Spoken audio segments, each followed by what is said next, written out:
being totally fair and square all the time and not, being a little aggressive, all that comes second to win the encounter, make it home at night. And you can't really fault somebody for thinking that way as a police officer, but that's the philosophy, so everything else comes second to that.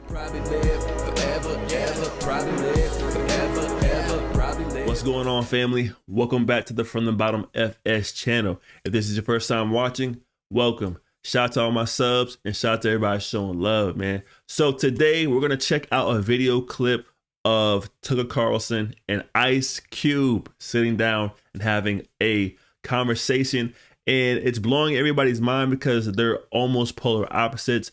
You have Tucker Carlson, super conservative, and you have Ice Cube, super outspoken and don't really care what you think about him. So let's go ahead and dive into this video. Come on. So why would you be doing this of all interviews? I mean, you could do an interview with anyone. You're doing an interview with me. Obviously, you're going to take abuse for doing that. Like, why would you do that? Because I think it's silly not to talk to people. I think whether we agree or not, right? That has nothing to do with it. It's like, this is what it's all about. Let's talk about it. Let's debate. And I've been shut out. Wait, that sounds like right-wing extremism and whataboutism. But I've been shut out. Some platforms will not have me on. Why? They don't like that I'm, an independent thinker. I'm not part of the herd. I'm not part of the go along to get along gang, so to speak. So, I'm an outsider. And so, I'm not part of the club. So I have to go places for one, that I'm welcome, and where I can voice my opinion without somebody, saying I'm a bad person and that they never want to have me on their platform again. What platforms have banned you? I've been I tried to go on The View. They didn't have me on The View. Why? Well, a few of the guests just really didn't like where I was coming from. So, or a few of the hosts, I mean. So that's what I was told by the producers. I don't know if the producers was just copping out and using some of the hosts to not have me come on and explain myself, but... You'd be a good booking for them. I've been on there before. Yeah. It's just when I've became an independent thinker. In shows like The View, they're afraid of people like Ice Cube because you don't know what he's going to say. You can't predict what he's going to do. And that's a threat. They want to continue that mind control and that manipulation over their fan base. But let's continue. I don't follow their brand of politics, I guess. But if you can't think for yourself, then you're not really free, are you? No, you're not. You're not. But I've been excluded. I've been excluded on Oprah, On Oprah? On Oprah, yeah, I've been excluded. Yeah, man. I would think you'd be the person Oprah would want to promote. I mean, you grew up in South Central, you were successful at a young age, you have dignity, you say what you think. Like, I thought that was the goal. Me too. I don't know what it is, but, several of my, I had a movie called Barbershop, Yeah, I remember. That I wasn't invited to participate with the cast. I produced a show called Black White, and it was a very controversial show. And once again, they had the whole cast on, but I wasn't invited. And so I don't know. I don't know what that's on Oprah's show. Yeah, so I don't know what that's. But Oprah's obviously a saintly, godlike figure who's revered by all decent people. Why would she exclude you? I really don't know. That's something that I would love to find out. But I can't tell you, if there's a single thing that I've done or said to her. Have you noticed that it is more controversial to criticize Oprah than to burn the American flag. Really? Seems that way. I've never heard anybody criticize Oprah. Do you think it's political, or do you think it's deeper than that? I mean, you're not like a right-winger. No. No. You don't even seem that political. No, I'm not really. I'm pretty much, just want to do right by the people, So if that comes through political means, that comes through the private sector, wherever it comes, I'm down to work with whoever's down to do something right for the people. So I remember reading you say something along the lines of, I didn't vote for Trump, I'm not a Trump voter. You actually attacked Trump at one point, but you were willing to meet with Trump. Do you think that crossed a line? I think some people didn't like that, but I think it's idiotic. Enemies meet. Right. They talk. I'm pretty sure there's some communication between Russia and the Ukraine right now. Somebody's on the phone talking to somebody, trying to come up with a solution. So we just got to talk. That's the only way we're going to work this out. I know when the talking stops, the fighting starts. A lot of people, they, think I'm a, Republican. I'm a right-winger. Just because I was willing to speak to the Trump administration, and I was willing to speak with the Biden administration as well, And that's an interesting perspective he's saying right here, because he's like, what I'm getting from that is, yeah, I may not like Trump at the moment. I may not like some of his policies, but I'm willing to sit down and have a conversation with him to get insight and see how his mind is thinking on why he's doing these things. And maybe while I'm here, I can, persuade him to write some policies that more people can benefit from. You know what I mean? Being able to sit down with someone you don't agree with has to be one of the things that we lost along the way, because like he said right here, when the conversation starts, the fighting begins. And we've seen media try to manipulate people and divide people. They don't want us talking. All right.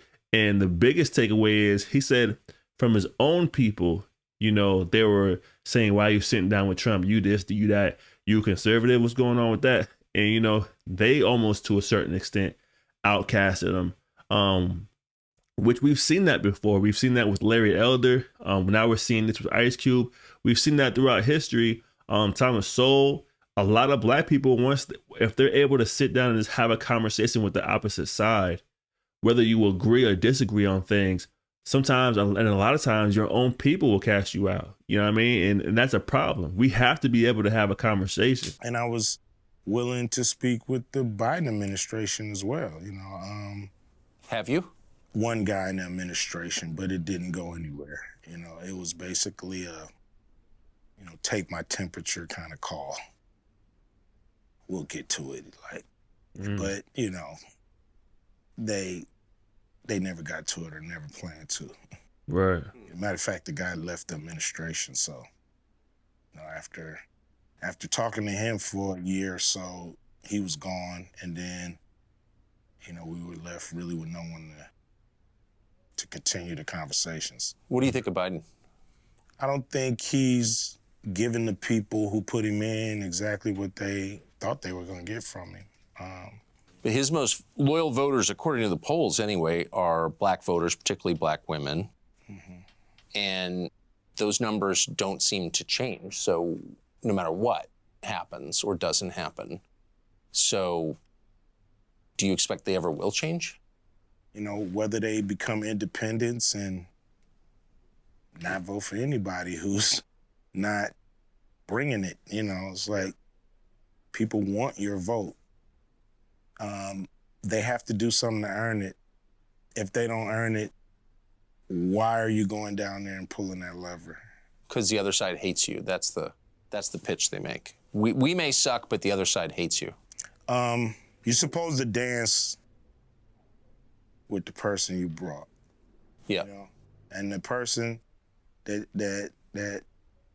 brought you to the dance, you guys are supposed to dance together. And if that doesn't happen, you got to go find another dancing partner before the night is up and the music stops. What do you think of Kamala Harris? I mean, obviously she's a great politician to be able to become the vice president of the country. I don't know how effective she is at her job. What's your view of the police at this point?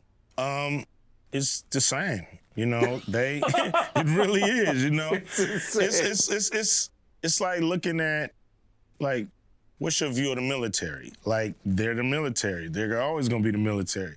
If I asked you this in 1946, you'd be like, they're the military. Yeah. So it's a fraternity, it's an organization that does things a certain way. And I think their philosophy sometimes is detrimental to the people they're serving, because I think cops have a win and make it home philosophy. Win whatever battles you have in the street, make it home at night. And that's actually the most important thing. And everything else, people's rights, doing things the right way, you know, being totally fair and square all the time and not, you know, being a little aggressive, you know, all that comes second to win the encounter, make it home at night. And you can't really fault somebody for thinking that way as a police officer, but that's the philosophy, so everything else comes second to that. So guy might not care if he violated your rights. He's gonna win this encounter, he's gonna make it home tonight. And that's all that matters. And sometimes I think that's what we see is an organization hell-bent on winning, and not a fraternity or organization hell-bent on upholding the law and doing everything right or by the book, so to speak. Yep. It's interesting to see his perspective on that, because as you know, he was definitely a huge member in the NWA music group back in the day, and they were completely against the police based off what their experiences were with police in their area, right? So for him today to have a more wider perspective and a more understanding perspective on maybe the lifestyle or the day-to-day of a real police officer, and understand, hey, we're not gonna, you know, everything is not gonna be perfect, you know what I mean? But at the end of the day, their goal is to make it home. To make it home to their family, make it home to their kids, make it home to the people they love.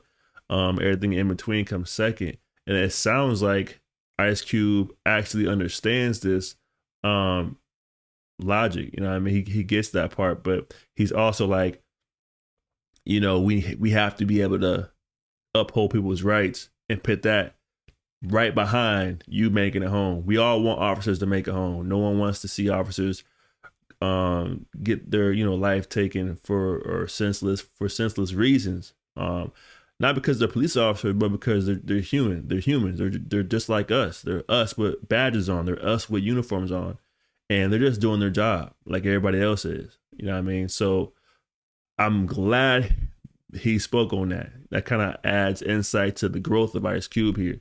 Let's get back into it. Yeah, and it's just the nature of that fraternity. Maybe of organizations. Yeah, you know, it's they come with a philosophy, and you know, you can try to buck it if you want to, but more than likely they're gonna get you out the way and stay in formation.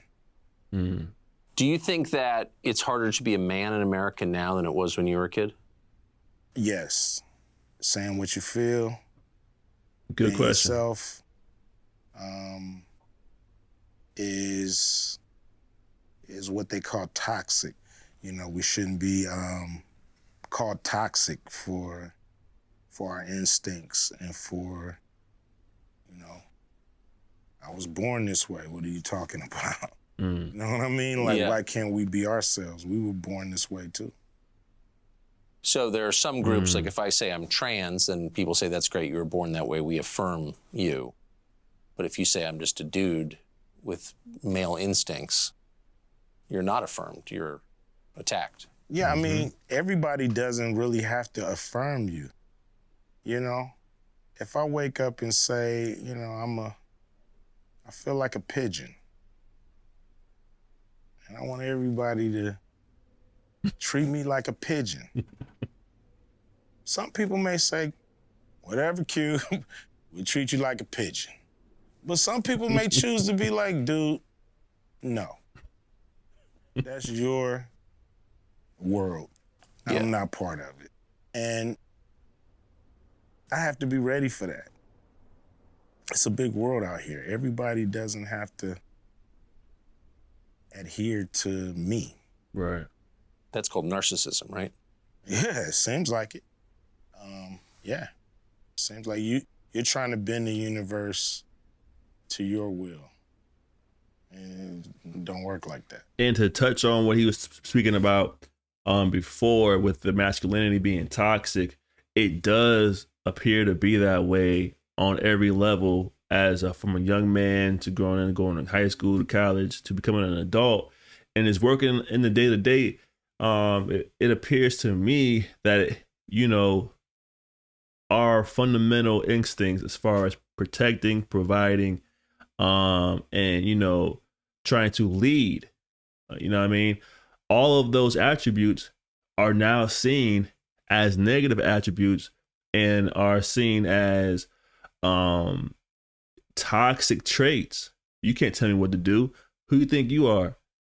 It's like, you know, I'm just trying to protect you. I don't think you're making the right decision here, and this is why. That ain't gonna work for me. You're toxic. You know what I mean? So our community, and I think that's an attack on the nucleus of the family, in my opinion, because if we devalue the man, if we devalue the leadership, and if we devalue the importance of having that male figure in the household, you're vulnerable. Your household can be manipulated by anything and anybody. Anybody can intrude, and, you know, and take control of your household. And the man's primary job is to protect. All right, you know, and that's just my opinion, of course. But there's a lot of stuff going on. There's a lot of attacks on masculinity. There's a lot of attacks on, you know, taking charge and being a leader, and, you know, saying what you want to say, and you know, and being honest and transparent. But I'm here to tell you, man, there's nothing wrong with that.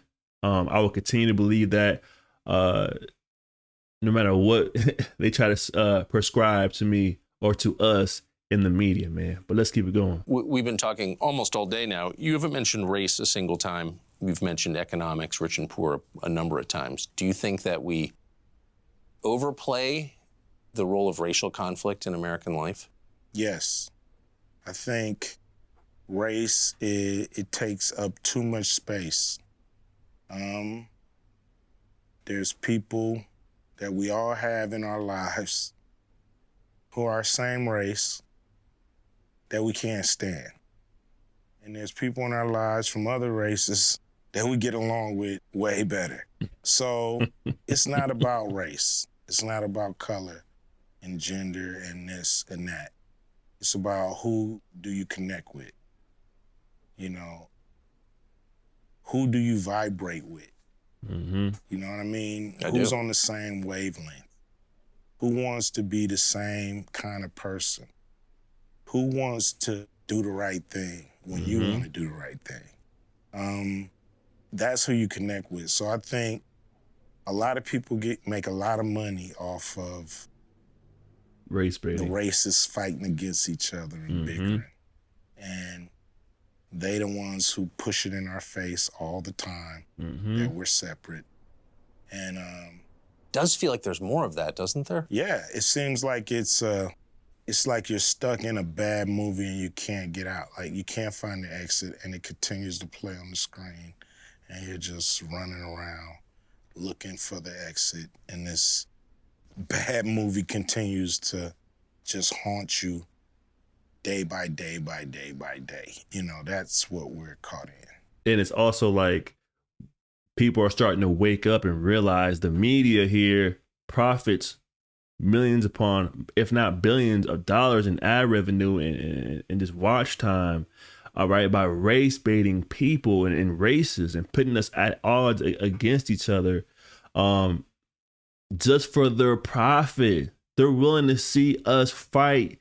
They're willing to see us kill each other, essentially, right? Just so they can make money. All right? It's disgusting, man. And if there's not, I would say there is racism in the world, absolutely. But in America, I would say it's more about classism. Where are you economically? Where we're more judged on our financial status than we are on our racial status. All right. Wherever you live in life, wherever you buy your home, and wherever your kids go to school, and wherever they want to go, all that is more impactful than the color of your skin. They want you to believe your neighbor across the street because he's white or he's Hispanic or he's whatever, that, you know, watch out for him because he may think there's a certain way about you. And that's creating the divide. But great news is people are starting to wake up and call it for what it really is. You don't have to be a conservative to see that kind of thing. You don't have to be liberal, conservative, or political at all. You have to be able to call it for what it is, which is one of the main reasons I started this channel, to open that dialogue and to have a conversation in the comment section. Let's continue. Hip hop, what's great about hip hop, like, it was a saying in hip hop, early hip hop. I think Rakim coined this phrase, you know, it ain't where you from, it's where you at. You know, and it's so true.